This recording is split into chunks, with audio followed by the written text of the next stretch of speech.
क्या आप जानते हैं कि समय की अवधारणा, हर पल की गिनती और सृष्टि और विनाश के चक्र भगवान शिव के एक शक्तिशाली कार्य से शुरू हुए थे? यह कहानी है कि कैसे भगवान शिव, ब्रह्मांड की शाश्वत शक्ति, ने खुद समय का निर्माण किया ताकि अराजकता को खत्म कर अंधकार में प्रकाश लाया जा सके। समय के शुरू होने से पहले कुछ भी नहीं था, न शुरुआत, न अंत और न ही अस्तित्व का कोई माप। ब्रह्मांड महाशून्य या महान शून्यता की अवस्था में था। यह ऐसा स्थान था जहां न तो प्रकाश था और न ही अंधकार, और सब कुछ स्थिरता में रुका हुआ था। कोई गति नहीं थी, कोई विकास नहीं था और न ही किसी चीज का क्षय हो रहा था। इस समयहीन शून्य में भगवान शिव अपने निराकार स्वरूप में मौजूद थे, जिसे निर्गुण ब्रह्मा कहा जाता है, जो सभी गुणों से परे अनंत चेतना है। ऋषि इस युग को अपार संभावनाओं का युग कहते हैं। सब कुछ बीज रूप में मौजूद था लेकिन निष्क्रिय था, जागृत होने के लिए किसी शक्ति की प्रतीक्षा कर रहा था। समय के बिना सृष्टि नहीं हो सकती थी और सृष्टि के बिना ब्रह्मांड अधूरा था।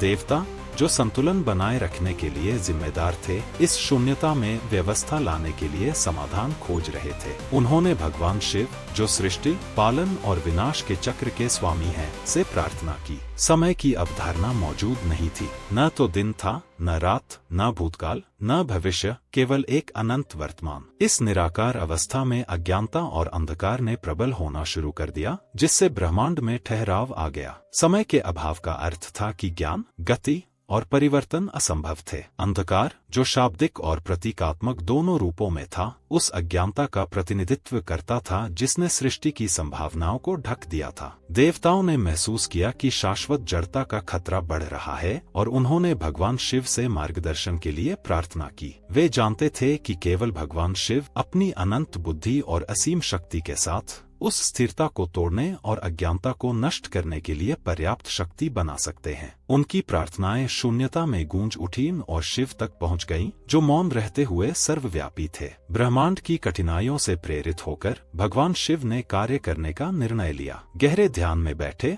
अपनी आंखें बंद किए, शिव ने अपनी ऊर्जा को भीतर केंद्रित किया और ब्रह्मांड को जागृत करने के लिए आवश्यक शक्ति को एकत्रित किया। किंवदंतियों के अनुसार जैसे जैसे उनका ध्यान गहराता गया, उनका स्वरूप तेज ऊर्जा से चमकने लगा। फिर एक जानबूझकर किए गए कार्य में भगवान शिव ने अपनी तीसरी आंख खोली। शिव की तीसरी आंख खोलने का क्षण भारतीय पौराणिक कथाओं में सबसे शक्तिशाली और विस्मयकारी क्षणों में से एक है। एक चमकीली प्रकाश की किरण फूटी, जिसने शून्यता के अंधकार को चीर दिया। यह प्रकाश साधारण नहीं था, यह शुद्ध ऊर्जा की एक शक्ति थी, एक ब्रह्मांडीय अग्नि जिसने अज्ञानता को जला दिया और ब्रह्मांड में स्पष्टता लाई। ऋषि इस प्रकाश को ज्योतिर्लिंग कहते हैं, जो शिव की असीम शक्ति और उपस्थिति का प्रतीक है। जैसे ही शिव की तीसरी आंख खुली, समय की पहली चिंगारी पैदा हुई। यही काल या समय की उत्पत्ति थी, जिसने सृष्टि, पालन और विनाश के चक्र शुरू किए। शिव की तीसरी आंख से निकली रोशनी ने गति, परिवर्तन और प्रगति की शुरुआत की। समय नदी की तरह प्रवाहित होने लगा, जिसे रोका नहीं जा सकता और जो शाश्वत है, अपने साथ जीवन की लय लेकर आया। शिव की तीसरी आंख केवल एक शारीरिक विशेषता नहीं है, यह ज्ञान, अंतर्दृष्टि और भ्रम से परे देखने की क्षमता का प्रतीक है। उनकी दो आंखें भौतिक दुनिया का प्रतिनिधित्व करती हैं, दिन और रात, प्रकाश और अंधकार, जबकि उनकी तीसरी आंख परम सत्य को देखती है। यह इसी तीसरी आंख के माध्यम से है कि भगवान शिव अज्ञानता को नष्ट करते हैं, जिसे अक्सर अंधकार के रूप में चित्रित किया जाता है। समय बनाने के लिए तीसरी आंख खोलना जागरूकता के जागरण का भी एक रूपक है। समय के बिना कोई प्रगति नहीं होती, कोई विकास नहीं होता और न ही सत्य की कोई प्राप्ति होती। समय का निर्माण करके शिव ने ब्रह्मांड को आगे बढ़ने की अनुमति दी, जिससे विकास, शिक्षा और परिवर्तन संभव हुआ। आधुनिक विचारों में समय की रेखीय अवधारणा के विपरीत भारतीय दर्शन में समय चक्रीय है। शिव द्वारा समय का निर्माण एक सीधी रेखा नहीं था, बल्कि एक चक्र था, जहां शुरुआत और अंत एक शाश्वत लूप में जुड़े हुए हैं। यह चक्र, जिसे काल चक्र कहा जाता है, ब्रह्मांड की लय को नियंत्रित करता है। काल चक्र में 4 युग या युग होते हैं, जो ब्रह्मांडीय चक्र के चरणों का प्रतिनिधित्व करते हैं। सत्य युग, सत्य और पवित्रता का युग।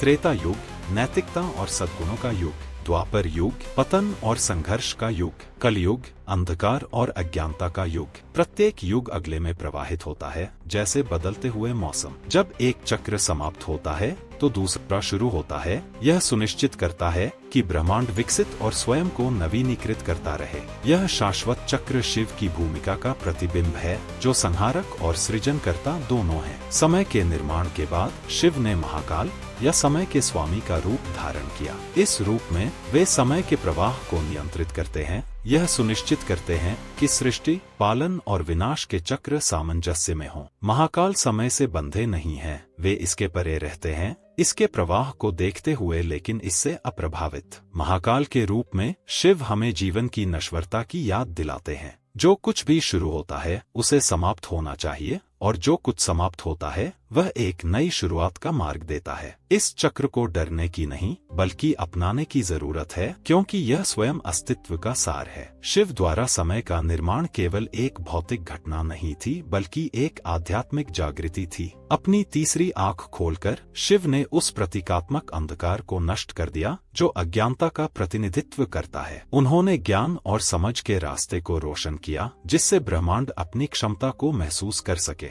यह कार्य हमें सिखाता है कि अज्ञानता अंधकार की तरह केवल प्रकाश से ही दूर की जा सकती है। शिव की तीसरी आंख का प्रकाश जागरूकता, ज्ञान और सत्य का प्रतीक है, गुण जो भौतिक दुनिया के भ्रम को दूर करते हैं। जिस तरह समय परिवर्तन लाता है, उसी तरह ज्ञान रूपांतरण लाता है, जो हमें ज्ञान की ओर ले जाता है। शिव द्वारा समय के निर्माण की कहानी अक्सर लिंगोद्भव से जुड़ी होती है, जो शिव की असीम ऊर्जा का एक प्रतिष्ठित प्रतिनिधित्व है। लिंगोद्भव शिव को एक अनंत प्रकाश स्तंभ के रूप में चित्रित करता है, जो समय की निरंतरता और सृजन और विनाश की एकता का प्रतीक है। यह छवि न केवल शिव की शक्ति की याद दिलाती है, बल्कि समय के शाश्वत स्वभाव का भी प्रतिनिधित्व करती है, जिसका न कोई आरंभ है और न ही अंत। शिव और समय की उत्पत्ति की कहानी हम सभी के लिए गहरी शिक्षाएं रखती है। परिवर्तन अवश्यंभावी है। जैसे समय प्रवाहित होता है, जीवन एक निरंतर परिवर्तन की प्रक्रिया है। समय का निर्माण करके